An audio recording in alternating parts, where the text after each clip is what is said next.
അസർ നിസ്കരിച്ചു. മദീന മുനവ്വറയിൽ മഗ്രിബ് ഇശാ മക്കത്തുൽ മുക്കറമയിൽ. പിറ്റേന്ന് രാവിലെ ഇവിടെത്തി. ഫ്ലൈറ്റ് ഇല്ലാത്ത കാലത്ത് ഇവിടെ നിന്നിട്ട് മാഷാ അല്ലാഹ്.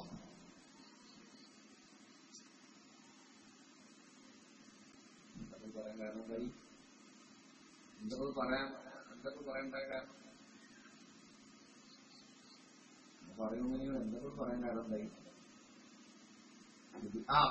നിങ്ങൾ ഏത് പ്രൊഫഷനാണെങ്കിലും അല്ലാഹു നോക്കുന്നത് ഹൃദയത്തിലേക്കാ. നിങ്ങൾ പണക്കാരനാണോ വെളുത്തവനാണോ ഇതൊന്നുമല്ല, അല്ലാഹു നോക്കുന്നത് ഹൃദയത്തിലേക്കാ. അതുകൊണ്ട് ചെറുപ്പക്കാരെ, സുലൂക്കിന്റെ രാജമാർഗത്തെ നിങ്ങളൊന്ന് അന്വേഷിക്ക്.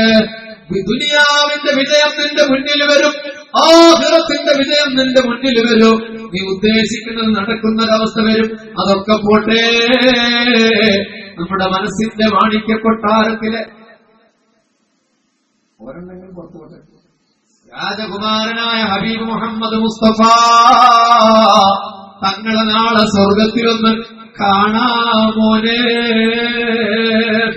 അതാണ് അല്ലാഹുവിനെ സ്നേഹിച്ചാൽ ലഭിക്കുന്നത്. അവർക്കാണ് ഈമാനിന്റെ മധുരം ലഭിക്കുന്നത്.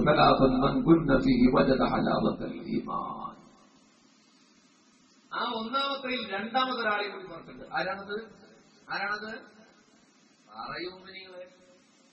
റസൂലുള്ളാഹി സ്വല്ലല്ലാഹു അലൈഹി വസല്ലം. നമ്മൾ ചെറിയൊരു കാര്യം പറഞ്ഞത് അവസാനിപ്പിക്കാം. റസൂലുള്ളാഹിനെ സ്നേഹിക്കണം, അല്ലാഹുവിനെ സ്നേഹിക്കണം. അപ്പോൾ ഈമാനിന്റെ മധുരം. നമ്മൾ റസൂലുള്ളാഹിനെ സ്നേഹിക്കുന്നത് നമ്മൾ പറയുന്നത്, ഞാനിപ്പോ പൊളിച്ചു കഴിത്തരാം. നമ്മൾ എവിടെ നിങ്ങൾ റസൂലുള്ളാഹിനെ സ്നേഹിച്ചിട്ടുള്ള അല്ലാഹു സ്നേഹം തരട്ടെ.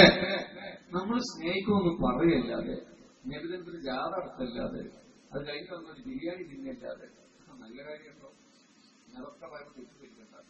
അതെങ്കിലും ചെയ്യാത്ത ആൾക്കാരുണ്ട്. അതിനപ്പുറം ഹൃദയം കൊണ്ട് നമുക്ക് റസൂലുള്ളാഹിയോട് സ്നേഹം തോന്നിയിട്ടുണ്ട്. എപ്പോഴെങ്കിലും ഞാൻ ചില ഉദാഹരണങ്ങൾ മുന്നിൽ വെക്കാം. അത് നിങ്ങളുടെ കുഴപ്പമില്ല, നിങ്ങൾ സത്യമായിട്ട് നിങ്ങളുടെ കുഴപ്പമില്ല. നിങ്ങൾക്ക് റസൂലുള്ളാഹിനെ പരിചയപ്പെടും. നിങ്ങൾക്ക് ഞാൻ ഉദ്ദേശിക്കുന്നതൊക്കെ ഈ ബാല്യാക്കളെ ഉദ്ദേശിച്ചല്ല, മാനിക കല്ലുകളെ. പൊതുവെ പ്രസംഗത്തിലൊക്കെ ചർച്ച ചെയ്യുന്ന ഒരു റസൂല് ആത്മീയ റസൂലല്ല. അതാണ് പ്രശ്നം.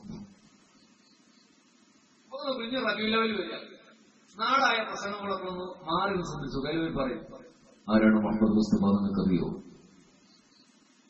മൈക്കിൾ എക്സ്കാർട്ട് പറഞ്ഞു, ദ ഹിസ്റ്ററി ഓഫ് അറബ് എന്ന ഗ്രന്ഥത്തിൽ, without a palace, without a bodyguard, without a standing army, without a fixed person, it's a Muhammad.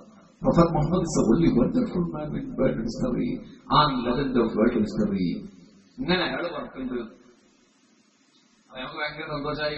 മൂത്രമൊഴിച്ച വെള്ളമെടുക്കാത്ത ഒരാൾ നമ്മുടെ നബിയെ കുറിച്ച് പറഞ്ഞിട്ടുണ്ട്. ഓ, നബി ഭയങ്കര സംഭവമാണ്. ഇനി രണ്ടാമത്തെ ഉദാഹരണം, ഇതാദ്യം കേരളത്തിൽ പറഞ്ഞത് ആരാന്നറിയാം. The 100, a ranking of the most influential persons in history. ലോക ചരിത്രത്തിലെ 100 ആളുകളുടെ പുസ്തകം എഴുതി ഒരാൾ, Michael എക്സ്കാർട്ട്. And then the first chapter for Prophet Muhammad sallallahu alaihi wasallam, ഒന്നാമത്തെ അധ്യായം മുഹമ്മദ് നബിയാണ്. എന്നിട്ട് നമ്മൾ ആഘോഷിച്ചു, കണ്ടോ ഒന്നാമത്തെ അധ്യായത്തിൽ മുഹമ്മദ് മുസ്തഫ സല്ലല്ലാഹു അലൈഹി വസല്ലം. നമുക്ക് ഭയങ്കര സന്തോഷമായി. മുഅ്മിനീങ്ങളെ, അതില് കൃത്യമായിട്ട് പറയുന്ന റൂമിൽ പുസ്തകം ഇട്ടിട്ടുണ്ട്. ഞാൻ വേണമെങ്കിൽ മൊബൈൽ നോക്കിയിട്ട് പറഞ്ഞു തരില്ല. അതില് ആദ്യ 10 ആളുകളിൽ ഒരാളുണ്ട്. ആരെന്നറിയോ? ഹിറ്റ്ലർ. ഹിറ്റ്ലറുള്ള പുസ്തകത്തിൽ ഒന്നാമത് നബി വന്നുകൊണ്ട് എന്ത് ക്വാളിറ്റിയാണ് മുഅ്മിനീങ്ങളെ ഒന്നൊന്ന് ആലോചിച്ചിട്ട് നമ്മൾ ഉദ്ധരിക്കുക. ഇതൊന്നും അല്ലാതരമായ റസൂലുള്ളാഹി സല്ലല്ലാഹു അലൈഹി വസല്ലം ഇദാ അറഫ്തുമൂ അഹബബ്തുമൂ. നിങ്ങൾ റസൂലുള്ളാഹിനെ അറിഞ്ഞാൽ നിങ്ങൾക്ക് സ്നേഹം തോന്നും. നമുക്ക് റസൂൽ എന്ന് കേൾക്കുമ്പോൾ മനസ്സിലൊരു ഇഷ്ടം തോന്നുന്നുണ്ടോ? കൽബിലൊരു പിടച്ചൽ വരുന്നുണ്ടോ? എവിടെ? മദീന റൗളാ ശരീഫിന്റെ ഉള്ളിൽ പോയിട്ട് മാണിക്യക്കല്ലുകളെ മൊബൈൽ ഇങ്ങനെ പിടിച്ചിട്ട് അവിടെ CCTV ക്യാമറകൾക്കരികിലൂടെ റോയൽ പട്ടാളം നിൽക്കുന്ന, സൗദി പോലീസ് നിൽക്കുന്ന ഭാഗത്തുകൂടെ ഇങ്ങനെ നടക്കുക. ബാബുസലാമിലൂടെ കയറിയിട്ട് മൊബൈൽ ഫോൺ ഇങ്ങനെ പിടിച്ചിരിക്കുക. അവിടെ മിമ്പറുണ്ട് റസൂലുള്ളാഹിന്റെ, വമിമ്പരി അലാ ഹൗളി, എന്റെ മിമ്പർ ഹൗലുൽ കൗസറിന്റെ മുകളിലാണെന്ന് മുഹമ്മദ് മുസ്തഫ. ആ മിമ്പറിന് ഇങ്ങനെ നിരങ്ങിയിട്ട് പിന്നെ മുത്തുനബി നിസ്കരിച്ച മിഹ്റാബ്, കൽബ് പൊട്ടൂല്ലേ മുഅ്മിനെ അവിടെ എത്തുമ്പോ? റസൂൽ ഇവിടെയാണ് 14 നൂറ്റാണ്ട് മുമ്പ് നിന്നിരുന്നെന്ന് ആലോചിക്കുമ്പോ അതൊന്നുമില്ല. മൊബൈൽ ഇങ്ങനെ പിടിക്കുക, പിന്നെ അവർ നടന്നു നീങ്ങി. ഇപ്പൊ എവിടെയെന്നറിയോ? സ്വർണ്ണഖചിതമായ ഗ്രില്ലില്ലേ അല്ലാഹുവിന്റെ റസൂലിന്റെ പച്ചക്കുപ്പയ്ക്ക് താഴെ ഒന്നാമത്തെ ഒരു ദ്വാരം കാണാം. അവിടെ ശൂന്യതയാ. അവിടെയാണ് പിന്നീട് ഈസാ റൂഹുല്ലാഹിയെ മറവ് ചെയ്യപ്പെടാൻ പോകുന്നത്. അതിലൊഴിച്ചിട്ട സ്ഥലം. രണ്ടാമത്തൊരു ദ്വാരമുണ്ട്. അവിടെ എഴുതിയിട്ടുണ്ട് ഹുനാ റസൂലുള്ളാഹി സ്വല്ലല്ലാഹു. അവിടെ മലയാളികൾ മൊബൈലിൽ ഇങ്ങനെ പിടിക്കുക. ആ പൊത്തുകൂടെ കൈയിടാൻ പറ്റുമെങ്കിൽ മൊബൈലിന്റെ ഉള്ളിൽ പിടിക്കും. ആലോചിച്ചൊക്കെ ആരുടെ മുമ്പിലാ മുമ്പിൽ നിൽക്കുന്നത്? ആരുടെ ഞാൻ ജമാഅത്തിൽ വിജയൊക്കെ മാറ്റി വിട്ടു. അവർക്ക് പിന്നെ അവിടെ പോണതിന്റെ ശരിയല്ല പ്രകാരമല്ല. ഞങ്ങൾ അവരെ പറ്റി ചർച്ച ചെയ്തിട്ടില്ല. പോണ നമ്മളെ കുറിച്ച് ഞാൻ പറയാം. ആരുടെ മുമ്പിലാണ് ചെന്ന് അഭ്യാസം കാണിക്കുന്നത്? മൊബൈൽ കൊണ്ട് ഒരാൾ അവിടെ അത് പിടിച്ചുകൊണ്ട് തെറ്റാന്നുള്ള ഷെറല്ല ഞാൻ പറഞ്ഞു, മസാലല്ല പറഞ്ഞു. കൽപ്പല് തുടിക്കുമ്പോ മുത്തനബി അവിടെ ജീവിച്ചിരിപ്പോ നമ്മളങ്ങനെ നബിയുടെ മുഖത്ത് നോക്കിയിട്ട് നമ്മുടെ കൽബിലെ റസൂൽ ആരാണ്? നബിയല്ലേ? മൈക്കൽ ജാക്സന്റെ നബിയല്ലേ? അതാണ് പറ്റിപ്പോയ അബദ്ധം. അല്ലാഹുവിന്റെ റസൂൽ ഇവരല്ല പറഞ്ഞു തരേണ്ടത് ആരാണെന്ന് ശ്രീനാരായണ ഗുരു അനുകമ്പാദശകത്തിൽ പറഞ്ഞൊരു നബിയുണ്ട്. അതുമല്ല പുരുഷാകൃതി പൂണ്ട ദൈവമോ നരദിവ്യാകൃതി പൂണ്ട ധർമ്മമോ പരമേശ പവിത്രപുത്രനോ കരുണാവാൻ നബി മുത്തുരത്നമോ. നല്ല കവിതയാണ്. ഭൗതികനായ നബിയാണ് ഗുരു കണ്ടത്, അല്ലെങ്കിൽ ഗുരു മുസ്ലിമായിട്ടില്ല. സുകുമാരക്കാടിന്റെ കവിതയുണ്ട്. തുതിക്കപ്പെട്ടവൻ. ഇതൊന്നും ഞാൻ വിശദീകരിക്കില്ല. സ്വർഗത്തിൽ നിന്നും ഹൃദയത്തിലേക്കൊരു സ്വർണ്ണനൂൽപ്പാലം പണിത പ്രവാചക ജീവന്റെ ഭിന്നമാം നാദവൈചിത്രങ്ങളേകമാം സത്തയെ ബന്ധിച്ച ധാർമ്മിക. ഏകവൃത്തത്തിൽ മനോഹരമായ പദപ്രയോഗങ്ങൾ, അതിമനോഹരമായ ബിംബകൽപ്പനകൾ, കാവ്യപ്രാസ നീതി പാലിച്ച പ്രാചീന കവിതയുടെ നീതി പാലിച്ച കവിത. പക്ഷേ ഈ സുകുമാരക്കാട് മുസ്ലിമായിട്ടൊന്നും മുസ്ലിമാണെന്ന് നിർബന്ധമില്ല. അങ്ങനെ ഒരു നബിയാണ് ഞാൻ മുസ്ലിം ആവൂലേ? എന്റെ നാട്ടുകാരൻ കേരള കലാമണ്ഡലത്തിന്റെ സ്ഥാപകൻ വള്ളത്തോൾ നാരായണ മേനോൻ പാംസുസ്നാനം എന്ന് പറയുന്ന കവിത എഴുതിയിട്ടുണ്ട്. അല്ലാഹുവിന്റെ റസൂലിന്റെ പൊന്നുമോൾ ഫാത്തിമ കരയുന്ന ഒരു രംഗമാണ്. വിശദീകരിക്കുന്നില്ല. വള്ളത്തോൾ ചത്തുപോയതാ, കാഫറായിട്ട് മുസ്ലിമായിട്ടില്ല. പൽമന രാമചന്ദ്രൻ എന്ന് പറയുന്ന എന്റെ ഒരു ഗുരുവര്യനുണ്ട്. മലയാളത്തിന്റെ ഗ്രാമറിനെ കുറിച്ച് ഗ്രന്ഥമെഴുതിയ ഏക ആളാ പൽമന രാമചന്ദ്രൻ. മരിച്ചിട്ടില്ല. അദ്ദേഹത്തിന്റെ കനിവിന്റെ ഉറവ എന്ന് പറയുന്ന കവിതയുണ്ട്.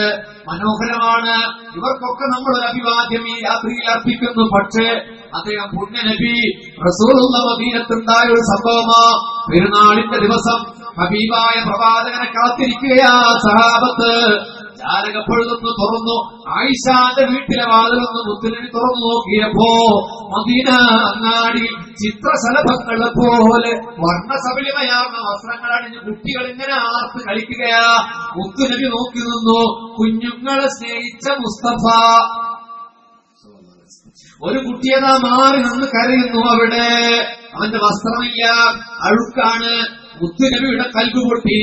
വീട്ടിൽ നിന്ന് ഇറങ്ങി ആ കുഞ്ഞിന്റെ അരികിൽ പോയി. സഹാബത്ത് നിസ്കാരത്തിന് കാത്തു നിൽക്കുമ്പോഴാ ആ കുഞ്ഞിന്റെ അരികിൽ പോയി ലോകൈക നേതാവ് ചോദിക്കുന്ന ചോദ്യമാണ് മലയാളക്കരയുടെ പ്രിയപ്പെട്ട കവി പൽമന രാമചന്ദ്രൻ കനിവിന്റെ ഉറവയിൽ രേഖപ്പെടുത്തുന്നത്. എന്തിനാ ഏവം നിൽപ്പൂ നീ ഒരു കോണിൽ തോഴരത്തണ്ട നീ പെരുന്നാൾ ഘോഷിക്കാത്തു. മോനെ കരഞ്ഞു നിൽക്കുന്നത്, നീ എന്താ പെരുന്നാൾ ആഘോഷിക്കാത്തത്? അല്ലാഹുവിന്റെ റസൂലാണ് ചോദിക്കുന്നതെന്ന് ആ കുട്ടിക്കറിയില്ല. അപ്പൊ മറുപടി പറഞ്ഞു, പ്രവാചകരെ എതിർത്തൊരപ്പോരിൽ പിതാവയ്യോ മരിച്ചു ഞാനിന്നനാഥനായി. ഒരു യുദ്ധത്തിൽ എന്റെ വാപ്പ മരിച്ചു പോയിട്ടുണ്ട്. ഞാൻ യതീമാണ്, എനിക്കാരാ ഭക്ഷണം തരാൻ, ആരാ ഉടുപ്പ് വാങ്ങിത്തരാൻ? ഇവരൊക്കെ പണക്കാരുടെ മക്കളാണ്, അതുകൊണ്ടാ ഞാൻ കരഞ്ഞതെന്ന് യതീമായ ഒരു കുട്ടിയുടെ കരച്ചിൽ കേട്ടപ്പോ ലോകത്തിന്റെ നേതാവിന്റെ കൈകൊന്നു പിടഞ്ഞു. കൈകൊണ്ട് ആ കുട്ടിയുടെ കൈ പിടിച്ചിട്ട് കൊടുങ്കാറ്റ് പോലെ വീട്ടിൽ ഓടിക്കയറി മുഹമ്മദ് മുസ്തഫ. മുഅ്മിനേ, അതല്ല പൽമനയാണ് പറയുന്നതെന്ന് കൂടി ഓർക്കണം. മുട്ടുകുത്തിയിരുന്നു ആരംഭഭൂമാൻ, കുഞ്ഞിന്റെ മുന്നിൽ മുട്ടുകുത്തിയിരുന്നു. അതെ, സൂര്യചന്ദ്ര നക്ഷത്രകോള താരപഥങ്ങള്, മാമലകള്, സമതലങ്ങള്, ആറുകള്, പുഴകള്, ജലാശയങ്ങള്, ഈ ബ്രഹ്മാണ്ഡ ഘടകത്തെ കളയ്ക്കാൻ കാരണഭൂതരായ മുഹമ്മദുൻ അശ്റഫുൽ അഅറാബി വൽ അജമി മുഹമ്മദുൻ ഖൈറു മൻ യംശി അലാ ഖദമി മൗലായ സല്ലി വസല്ലം.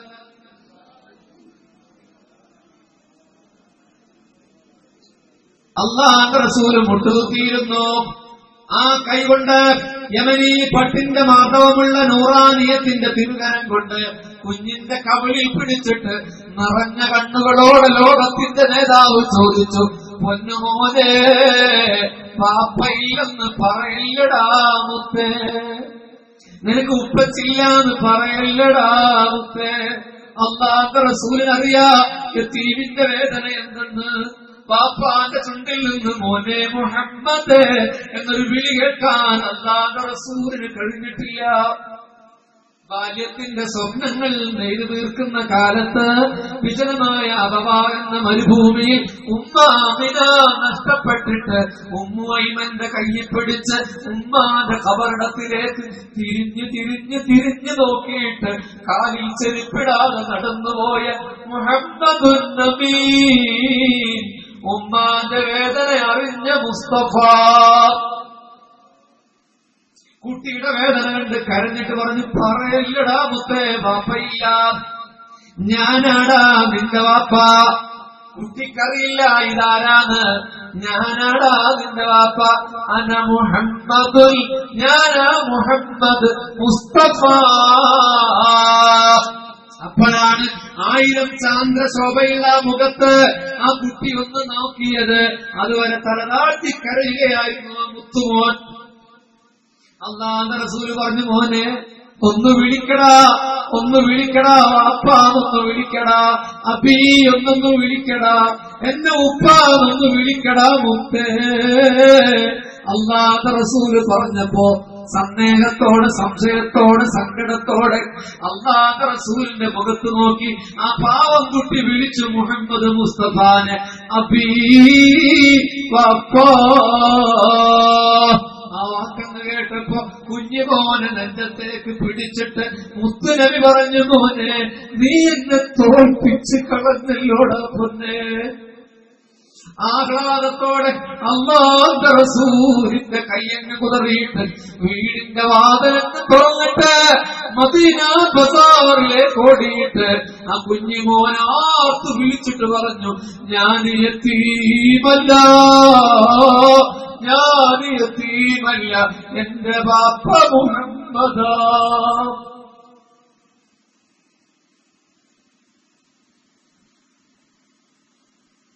എന്റെ ബാപ്പ മുഹമ്മദാ, എന്റെ ബാപ്പ മുഹമ്മദാ. അടച്ചിട്ട വാതിലിന്റെ കതകിൽ കുട്ടി വിളിച്ചു. വീട്ടുകാരെ തട്ടിയുണർത്തി കുട്ടി ആഹ്ലാദത്തോടെ പറഞ്ഞു, അറിഞ്ഞില്ലേ നിങ്ങള്, കേട്ടില്ലേ നിങ്ങള്, എന്റെ വാപ്പ മുഹമ്മദാ, എന്റെ വാപ്പ മുഹമ്മദാ. ഈ രംഗമാണ് കവി രേഖപ്പെടുത്തുന്നത്. മർത്യ സംസ്കാരത്തിനു മംഗലാർന്ന ജ്ഞാനത്തിൻ പാരമിരുളിൽ വീഴവേ ആ പാവന പ്രവാചകന്റെ തിരുനാൾ പുലരിയിൽ നമിക്കുന്നു നമോവാദം. ഞാൻ ആ പുണ്യനബിയുടെ പാദവൃന്ദങ്ങളിൽ എന്റെ ശിരസ് ഞാൻ കുടിക്കുകയാണെന്ന് കാപ്പറായ പത്മന രാമചന്ദ്രൻ ഈ സദസ്സിന്റെ ഒരു പൂച്ചൊണ്ട് ഞാൻ നൽകിയിട്ട് തന്നെ പറയുന്നു. പക്ഷേ അദ്ദേഹവും കണ്ടത് മുത്തുനബിയെ അല്ല, മുത്തുനബിയുടെ ഭൗതികമായ കാരുണ്യത്തെയാണ് അദ്ദേഹം കണ്ടത്. ഈ ചരിത്രകാരന്മാർ പിന്നെ നമ്മുടെ കുട്ടികളോട് നമ്മൾ പറഞ്ഞു കൊടുക്കേണ്ട എന്താ? ഇതൊക്കെ വേണ്ടി പബ്ലിക് വേദിയിൽ അമുസ്ലിങ്ങളുടെ സദസ്സെന്ന് പറഞ്ഞു കൊടുക്കാം, ഇങ്ങനെയൊക്കെ റസൂലുള്ളാഹിനെ നോക്കി കണ്ടിട്ടുണ്ട്. അതല്ല നമ്മുടെ കുട്ടിയോട് നമ്മൾ പറയേണ്ടത്, പറഞ്ഞു മൈക്കിൾ ചാർട്ട്